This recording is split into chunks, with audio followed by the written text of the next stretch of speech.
যিনি ধর্মের লেবাস পরে অন্যায় করতে চায় সে অবশ্যই কোনো ধর্মের হতে পারে না। অত্যন্ত আনন্দের খবর যে আমরা আসামিকে গ্রেফতার করতে সক্ষম হয়েছি। আপনার এই মাটিতে যতটুকু অধিকার আমারও ততটুকু অধিকার। শুধু শুধু এই সংখ্যালঘু সাম্প্রদায়িক এ কথাগুলো বলে আমরা নিজেদেরকে নিজেরাই ছোট করি। আমি আপনাকে শ্রদ্ধা জানাচ্ছি, আপনার প্রতি আমাদের খুব শ্রদ্ধা এই কারণে যে আপনি ওদেরকে দেখে শুনে রাখবেন। অপরাধী অপরাধী, অপরাধীদের কোনো ধর্ম হয় না, অপরাধীদের কোনো দল হয় না, অপরাধী অপরাধী। সুপ্রিয় দর্শক, আপনারা জানেন শ্যামপুর বড়ইতলার একটি পারিবারিক হিন্দু মন্দিরে একটি চুরি সংগঠিত হয়। এক মাদকাসক্ত মন্দিরে যে প্রতিমা রয়েছিল, মন্দিরের প্রতিমার মাথা ভেঙে ফেলে। এই নিয়ে হিন্দু সম্প্রদায়ের মাঝে এক উদ্বেগ উৎকণ্ঠা বিরাজ করছিল, কিন্তু কদমতলী থানা অফিসার ইনচার্জের নেতৃত্বে উক্ত ধৃতকে তারা আটক করতে সমর্থ হয়েছে এবং তাকে ইতিমধ্যে জেলা হাজতে প্রেরণ করেছেন। সেই আইনশৃঙ্খলা নিয়ে আজকে হিন্দু সম্প্রদায় বঙ্গবিহারী মন্দিরে একটি সভার আয়োজন করেছেন। উক্ত সভায় প্রধান অতিথি হিসেবে উপস্থিত থাকবেন ঢাকা মহানগর দক্ষিণ বিএনপির সদস্য সচিব তানভীর আহমেদ রবিন এবং কদমতলী থানার অফিসার ইনচার্জ শেখ আশরাফুজ্জামান সহ হিন্দু সম্প্রদায়ের বিভিন্ন নেতৃবৃন্দ। আমরা থাকছি আজকে শ্রী শ্রী বঙ্গবিহারী রাধারানী মন্দিরে, আপনারা আমাদের সাথেই থাকুন।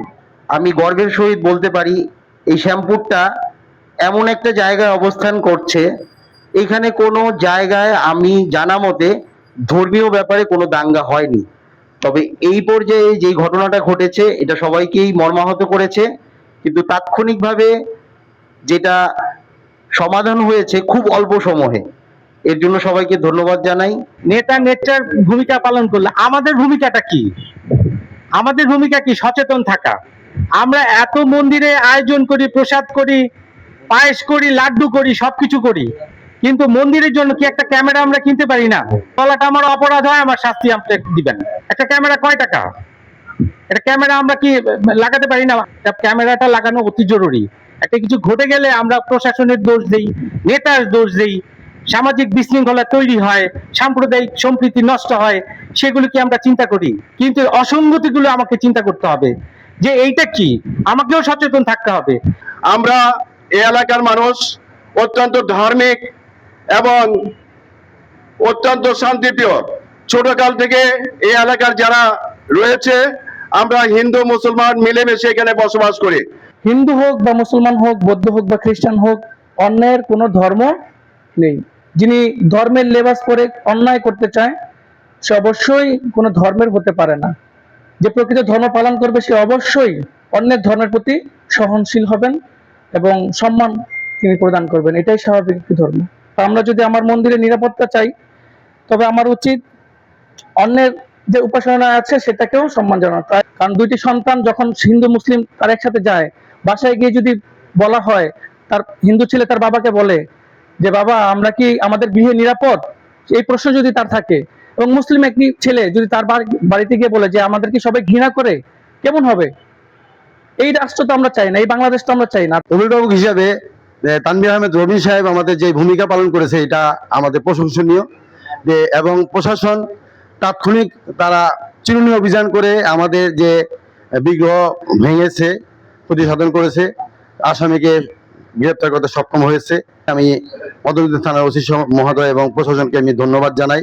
আরো ধন্যবাদ জানাই যে ওই সময় আমাদের প্রাণপ্রিয় নেতা তানভীর রবিন সাহেব যে পরিদর্শন করে মন্দিরটিকে আবার পুনর্বার সংস্কার করে সুন্দরভাবে করার জন্য একটা বড় ধরনের অনুদান প্রদান করেছেন। তার জন্য তাকে আমাদের পক্ষ থেকে, আমাদের বিভিন্ন সংগঠনের পক্ষ থেকে কৃতজ্ঞতা প্রকাশ করি।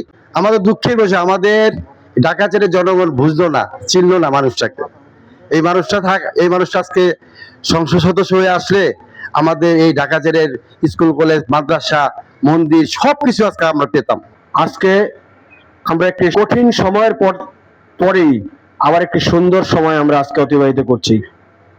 গতকাল বড়ইতলা রণিগোপাল দাসের বাড়িতে মায়ের মন্দিরের শ্রী বিগ্রহ ভেঙে ফেলা হয়েছে রাতের আধারে এবং তার হাতে থাকা বিভিন্ন সরঞ্জামাদি লুটপাট করা হয়েছে। বিষয়টি আমাদের বিবেককে নাড়া দিয়েছে, কিন্তু অত্যন্ত ধন্যবাদের সাথে, কৃতজ্ঞতার সাথে যে কথাটি বলতে হয়, আমাদের ঢাকা 4-এর অভিভাবক, আমাদের প্রাণপ্রিয় নেতা, বাংলাদেশ জাতীয়তাবাদী দলের ঢাকা মহানগর দক্ষিণের সাধারণ সম্পাদক, যিনি সংসদ সদস্য না হলেও আমাদের অন্তরে সংসদ সদস্য ধারক ও বাহক হয়ে থাকে, তিনি হচ্ছে তানভীর আহমেদ রবিন সাহেব।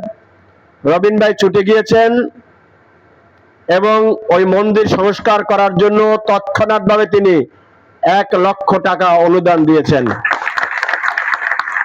সত্যি বিশ্বাস করেন, যখনই ওখানে গিয়েছি এবং এই কথাটি শুনেছি, আমাদের হৃদয়ের যে রক্ত যেভাবে টগবগিয়ে ফুটতেছিল, সেটি 70% অটো ডাউন হয়ে গেছে আমাদের এই নেতার ভূমিকা দর্শন করে।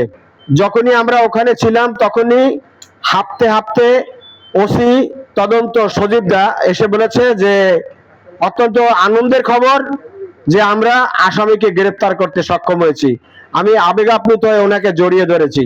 পাশাপাশি রবিন ভাই যে দায়িত্ব পালন করেছেন, আপনি যে দায়িত্বে সাড়া দিয়ে আমাদের পাশে দাঁড়িয়েছেন, আপনি দোয়া করবেন আপনার পাশেও যেন আমরা এভাবে সারাক্ষণ থাকতে পারি। আসলে সামাজিক সম্প্রীতির দেশ বাংলাদেশ, ধর্মীয় সম্প্রীতির দেশ বাংলাদেশ। এই আপনারা বলেন সাম্প্রদায়িক সম্প্রীতি, এখানে আমার একটা আপত্তি আছে। যখন সাম্প্রদায়িক বলি তখন কেমন যেন একটু দূর দূর লাগে। আবার আপনারা বলেন সংখ্যালঘু, এটাও আমার একটা আপত্তি আছে, ব্যক্তিগত, এটা আমার ব্যক্তিগত মত। কারণ সংখ্যালঘু ভাবে কোনো কথা নাই। জন্মসূত্রে আমি মুসলিম হিসাবে বাংলাদেশের নাগরিক, আপনি সনাতন ধর্মের লোক হলেও জন্মসূত্রে আপনি বাংলাদেশের নাগরিক। কাজেই আপনার এই মাটিতে যতটুকু অধিকার, আমারও ততটুকু অধিকার। শুধু শুধু এই সংখ্যালঘু সাম্প্রদায়িক এ কথাগুলো বলে আমরা নিজেদেরকে নিজেরাই ছোট করি। আমরা যেভাবে হিন্দু, বৌদ্ধ, খ্রিস্টান, মুসলিম আমরা একত্রে বসবাস করি, একত্রে যেভাবে খাওয়া দাওয়া করি, মেলামেশা করি, পৃথিবীর কোনো দেশে এটা করে না। দু একটা বিক্ষিপ্ত ঘটনা ঘটতেই পারে, এটার পরে আমাদের কারোর হাত নাই। একটা ঘটনা ঘটেছে, আমরা আপনাদের সকলের সহযোগিতা নিয়ে আমরা এটা প্রতিকার করেছি ইতিমধ্যেই। কারণ এখানে কিন্তু সবাই এগিয়ে এসেছেন। রবিন ভাই শুনে ছুটে গিয়েছেন, আপনাদের লোকজন গিয়েছেন, আমরা গিয়েছি, সবার সম্মিলিত প্রচেষ্টায় কিন্তু আমরা অতি অল্প সময় কিন্তু আমরা তাকে আটক করতে পেরেছি, আইনের আওতায় আনতে পেরেছি। আমরা তাকে কোর্টে সারেন্ডার করেছি। আপনাদেরকে আশ্বস্ত করছি, আমরা ইতিমধ্যেই তাকে রিমান্ডের জন্য আবেদন করেছি। খুব স্বল্প সময় সে রিমান্ডে আসবে আমাদের থানা। আমরা তাকে আবার ব্যাপকভাবে জিজ্ঞাসা করব যে সে কোন উদ্দেশ্য করলো, কেন করলো, আরো কিছু আছে কিনা। আমরা ব্যাপকভাবে এটা খতিয়ে দেখব। দেখেন, অনেক দূরে, প্রায় 1000 গজ বা 1000 মিটার দূরে যে আমরা কিন্তু একটা সিসি ক্যামেরা পেয়েছিলাম। ওই সিসি ক্যামেরার ফুটেজটা সংগ্রহ করতে পেরেছি তাৎক্ষণিক, পরবর্তীতে আমরা তাকে ধরতে পেরেছি।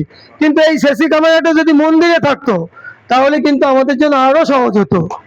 এবং সিসি ক্যামেরা এই যে মন্দিরে আছে, একটা অপরাধী অপরাধ করার আগে 7 বার চিন্তা করে যে এখানে সিসি ক্যামেরা আছে।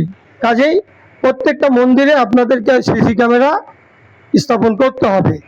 পাশাপাশি আমি আপনাদের থানা অফিসার ইনচার্জ হিসেবে বলবো, আইনের কাছে কে সনাতন, কে মুসলিম, এটার কোনো ভেদাভেদ নাই। অপরাধী অপরাধী। কাজেই আপনারা বাংলাদেশের নাগরিক হিসাবে, আমি কদমতলী থানার অফিসার ইনচার্জ হিসাবে আপনাদেরকে এটুকু বলি, আপনাদের যে কোনো সমস্যায় কদমতলী থানা পুলিশ সার্বক্ষণিক আপনাদের পাশে আছে। আইনের আওতায় থেকে যেভাবে সহযোগিতা করা দরকার আমি ইনশাল্লাহ আপনাদেরকে সহযোগিতা করব। আমি এসেছি স্বতঃস্ফূর্তভাবে। আমার বয়স এখন 76, আমি এখনো কাজ করতে পারি, আল্লাহর রহমত। এখন যে কথাটা বলতে এখানে এসেছি, এখানে গতকালকে যে ঘটনাটা ঘটেছিল আমি জানতে পেরেই, এখানে ওসি সাহেব প্রেজেন্ট আছে, উনাকে টেলিফোন করেছি। ডেপুটি পুলিশ কমিশনার ওয়ারি উনাকে টেলিফোন করেছি এবং police commissioner, metropolitan police commissioner Dhaka, উনাকে টেলিফোন করেছি। বললাম এই ধরনের ঘটনাগুলো আমার যখন নজরে আসে, আমরা এই দেশে একটা শান্তিপূর্ণ সহ অবস্থানে বাঁচতে চাই। কে হিন্দু, কে মুসলমান, কে খ্রিস্টান, কে বৌদ্ধ, সেটা আমরা দেখি না। আমরা দেখি মানুষের অধিকার। সেখানে হিন্দুও হইতে পারে, মুসলমানও হইতে পারে, সেও নির্যাতিত হতে পারে। সেক্ষেত্রে আমাদের দায়িত্ব হলো সবাইকে দেখা। তো আমি কালকে যেটা খুব সন্তুষ্ট পেলাম, এখানে ওসি সাহেব, উনাকে প্রশংসা করতে হয় যে বলার পরপর উনি স্পটে পুলিশ পাঠিয়ে দিয়েছেন এবং সেখানে উনি যে ব্যবস্থাগুলো করা দরকার সেগুলো করেছেন এবং আসামিও অ্যারেস্ট হয়েছেন। আমি অত্যন্ত খুশি হয়েছি। আমি কালকে যেটা খুব সন্তুষ্ট পেলাম, এখানে লোকাল মেম্বার অফ পার্লামেন্টের উনার ছেলে, এখানে না উনার ছেলে, আপনার ফাদার তো মেম্বার অফ পার্লামেন্ট ছিলেন, আমার সঙ্গে খুব ভালো সম্পর্ক, তখন আমি কোনাপাড়া মাতোয়াল থাকতাম। উনি কত বড় অসাম্প্রদায়িক, উনি নিজের পকেট থেকে, আমি শুনে অবাক হলাম, উনি 1 লক্ষ টাকা দিয়েছে। এটা কি হতে পারে? এটা একটা, এই যে মুসলিম কমিউনিটি, তার কাছ থেকে আমরা এটা পাচ্ছি, এটা কি সহজ কথা? আমি আশা করি উনি একদিন ওনার বাবার মতো হবেন এবং অসাম্প্রদায়িক চেতনায় এদেশে বসবাস করার সুযোগ করে দেবেন। আমি আপনাকে শ্রদ্ধা জানাচ্ছি। আপনার প্রতি আমাদের খুব শ্রদ্ধা এই কারণে যে আপনি ওদেরকে দেখে শুনে রাখবেন।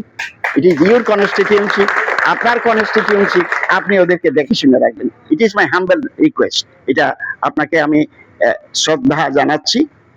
আমি আমার বক্তব্য এখানে শেষ করছি। ধন্যবাদ সকলকে। আমাদের শ্যামপুরের ইতিহাসে এই ধরনের ঘটনা কখনোই ঘটেনি।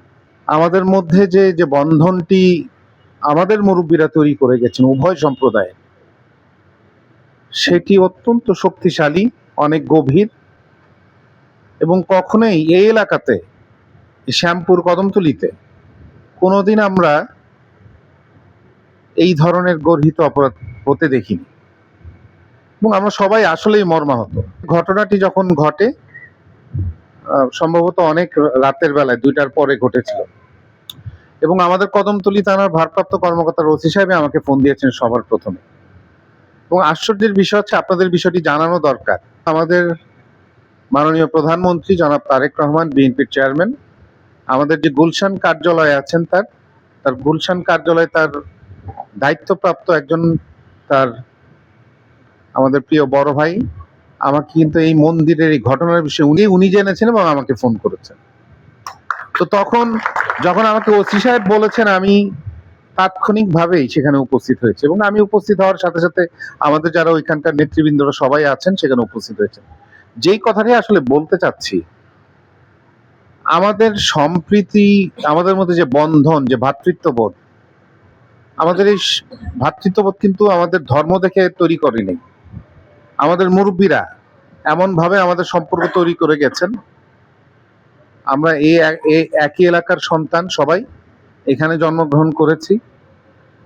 এইখানে সবার অধিকার আদায়ে আমরা সবাই সবসময় সোচ্চার ছিলাম, এবং তাৎক্ষণিকভাবে সবাই যে উপস্থিত হয়েছে, এটার একটি বিশেষ কারণ হচ্ছে যে আমাদের মুরব্বীরা আমাদের মধ্যে যে ভ্রাতৃত্ববোধ তৈরি করে গেছেন, আর নাহলে এটা সম্ভব হতো না। এখন আমার কথা আপনারা অনেকে বলেছেন যে আমি উপস্থিত হয়েছি, আসলে আমি কখনো ধর্ম দিয়ে আমি মানুষকে বিচার করি না।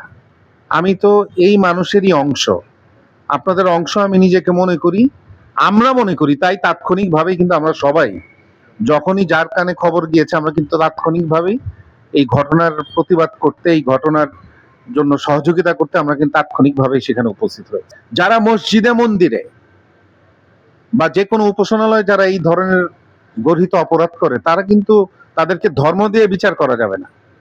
অপরাধী অপরাধী, অপরাধীদের কোনো ধর্ম হয় না, অপরাধীদের কোনো দল হয় না।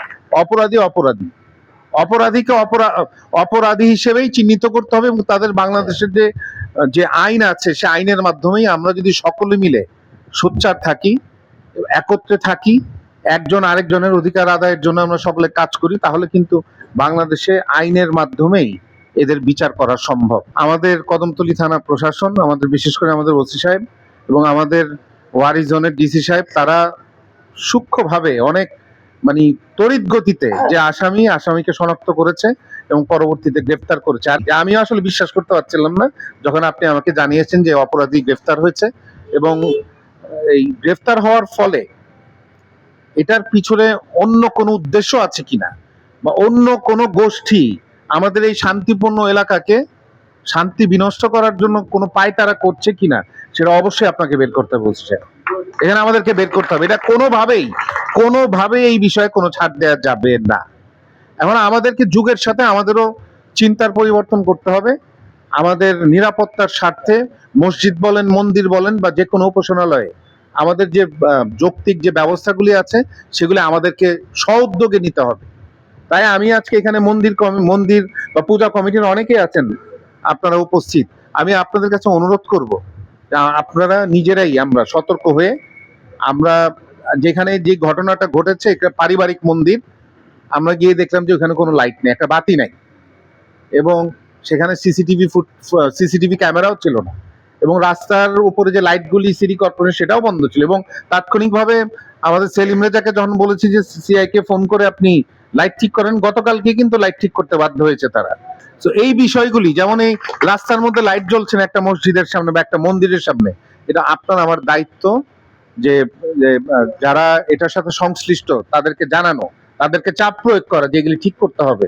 তাই আমি আপনাদেরকে অনুরোধ করব, যেটা আপনাদের ভাবার সুযোগ নাই বা আমাদেরও ভাবার সুযোগ নাই যে একটা মন্দিরে এই ধরনের ঘটনা ঘটেছে, আমার কোনো কিছু আসে যায় না, আমাদেরই সবকিছু আসে যায়।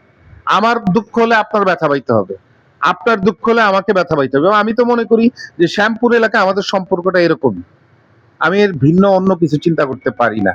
আমি আপনাদের সন্তান হিসেবে এসেছি, আমি কোনো নেতাগিরি করার জন্য এখানে আসিনি। আমি আপনাদের সন্তান, আপনাদের ভাই, আপনাদের ছেলে, এবং আপনারা আমার পরম আত্মীয়, আমার এলাকার সন্তান আপনারা। আমরা ছোটবেলা থেকে আপনাদের সাথে এখানে অনেকে আছেন, আপনাদের চোখের সামনে আমরা বেড়ে উঠেছি। আমাদের যখন ঈদ হয় আপনারা আমাদের বাসায় আসেন, আপনাদের যখন পূজা হয় আমরা আপনাদের কাছে আসি। আমরা এই সম্প্রীতিটা আমাদের মধ্যে বাঁচিয়ে রাখতে হবে, আমাদের সন্তানদের মধ্যে, আমাদের সকলের সন্তানদের মধ্যে এই বীজ বপনটা করতে হবে, যেটা আমাদের মুরব্বীরা আমাদের জন্য এখানে করে গেছে। আমরা একসাথে কাজ করি, একসাথে কাজ করলে এলাকার সমস্যার সমাধান হবে। ধর্ম দেখে আমরা কোনো বিচার করব না, আপনিও আমাকে বিচার করবেন না, আমিও আপনাকে বিচার করব না। আমরা মানুষ হিসাবে একে অপরের জন্য কাজ করব। আজকে যদি ভালো কিছু কাজ করে যাই, পরকালে শান্তি পাবো, আর যদি আজকে ভালো কাজ না করে যাই, মানুষের ক্ষতি করি, পরকালে জাহান্নাম আমাদের জন্য অপেক্ষা করছে। মূল কথাটাই এটা।